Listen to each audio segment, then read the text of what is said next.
Halo para ibu, selamat pagi, salam sehat dan tetap semangat dalam menjalankan aktivitas.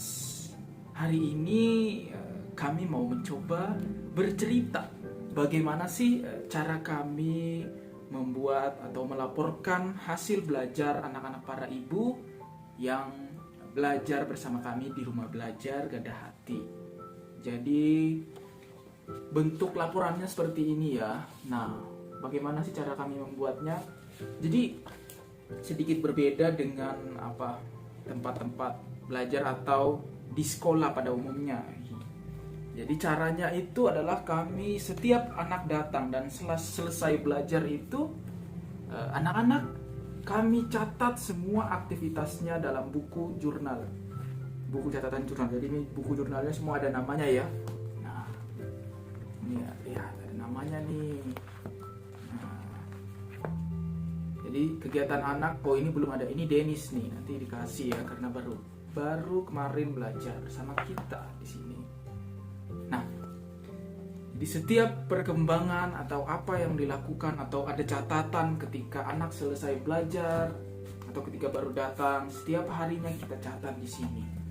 Misalnya kita lihat ya, hari ini karena ini sudah masuk bulan 11, jadi kami mau merekap hasil belajar yang di bulan 10 biar nanti tidak ketumpuk ya.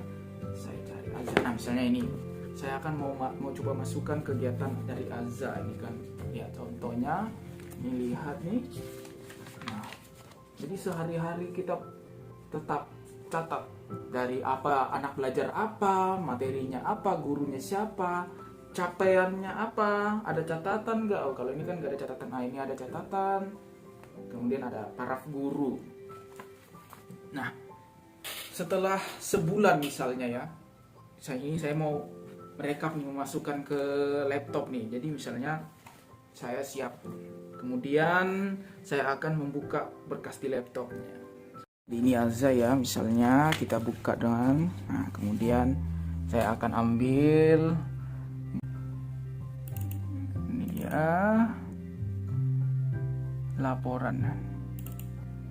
Nah, di sini ini ada JJJ itu artinya jurnal ya, saya singkat ya.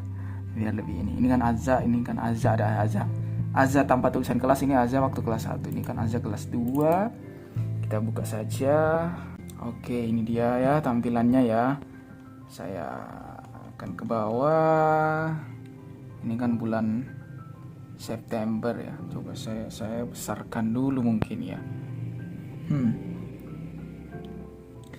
Karena ya saya agak kesulitan melihat begini, saya akan membesarkan dulu. Oke, besar. Nah, segini kira-kira ya. Ini kan bulan 8. Sudah.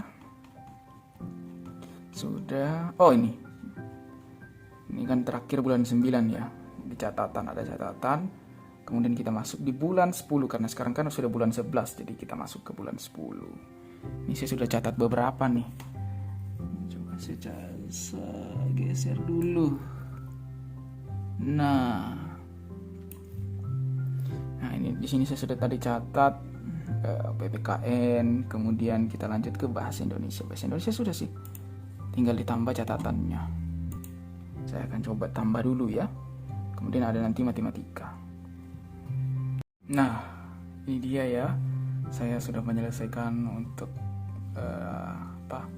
pelaporan perkembangan Azza di bulan 10 dalam hal akademik. Nah, selain melaporkan dalam hal akademik, kita juga melaporkan perkembangan anak dalam hal non-akademik. Ini berkaitan dengan pertumbuhan dan perkembangan anak secara psikologi.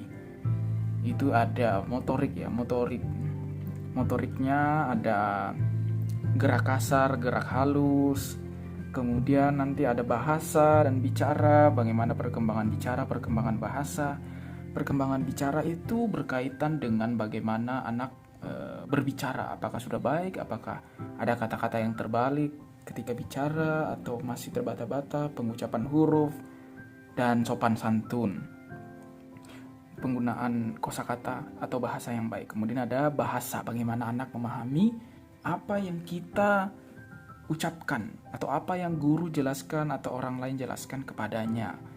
Kemudian ada sosial dan mandiri. Bagaimana sosial anak, bagaimana anak ketika berinteraksi dengan teman-temannya, berinteraksi dengan keluarganya, anggota keluarga, atau dengan lingkungan di sekolah. Kemudian ada kemandirian. Kemandirian itu ya berkaitan dengan apakah anak sudah mampu mengerjakan segala sesuatu secara mandiri, ataukah sudah sampai kepada tahap inisiatif mandiri mencari solusi atas apa atau kendala yang dia hadapi di kelas. Misalnya sudah bisa berani bertanya sendiri, berani mengungkapkan pendapat, dan lain-lain. Kemudian nanti di akhir kita menambahkan foto ya, foto kegiatan kita di bulan 10 seperti ini misalnya. Mana ya?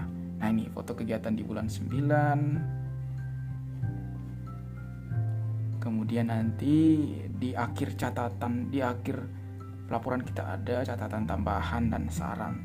Nah karena kami sudah memberikan catatan untuk 2 bulan pertama, maka nanti bulan 12 kami kembali melampirkan laporan untuk updatean bulan 10, bulan 11, dan bulan 12.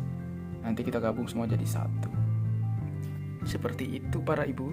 Begitulah sekilas tentang bagaimana kami bentuk tanggung jawab kami dan bagaimana kami melaporkan hasil belajar anak-anak para ibu di rumah belajar Gada Hati. Fokus kami ketika membuat laporan ini adalah bagaimana menceritakan, jadi mendeskripsikan, menjelaskan. Jadi fokus kami bukan ke angka, tapi bagaimana kita menjelaskan secara rinci perkembangan anak secara detail. Karena angka tidak selalu bisa menjelaskan semua perkembangan anak. Angka hanya bisa menunjukkan siapa yang tinggi, siapa yang rendah. Tapi sesungguhnya perkembangan anak tidak hanya sekedar tinggi, rendah, bagus, baik, pintar, dan rendah atau bodoh, tapi lebih dari itu. Makanya kami di Gada Hati fokusnya membuat laporannya dalam bentuk verbal, dalam bentuk kata-kata, dalam bentuk cerita, agar kita semua bisa membacanya dan kemudian membayangkan bagaimana anak-anak kita berkembang. Jadi kita tidak hanya bisa membayangkan bagaimana perkembangan anak-anak di rumah, tapi kita juga bisa membayangkan, menjadi tahu dan bisa membayangkan bagaimana perkembangan anak ketika berada di rumah belajar, ketika kami bimbing bersama-sama di sini. Terima kasih Bapak Ibu. Sampai ketemu dan di video cerita-cerita berikutnya. Sampai jumpa. Kalau ada yang mau ditanya, monggo silahkan ditanyakan di grup orang tua. Salam sehat.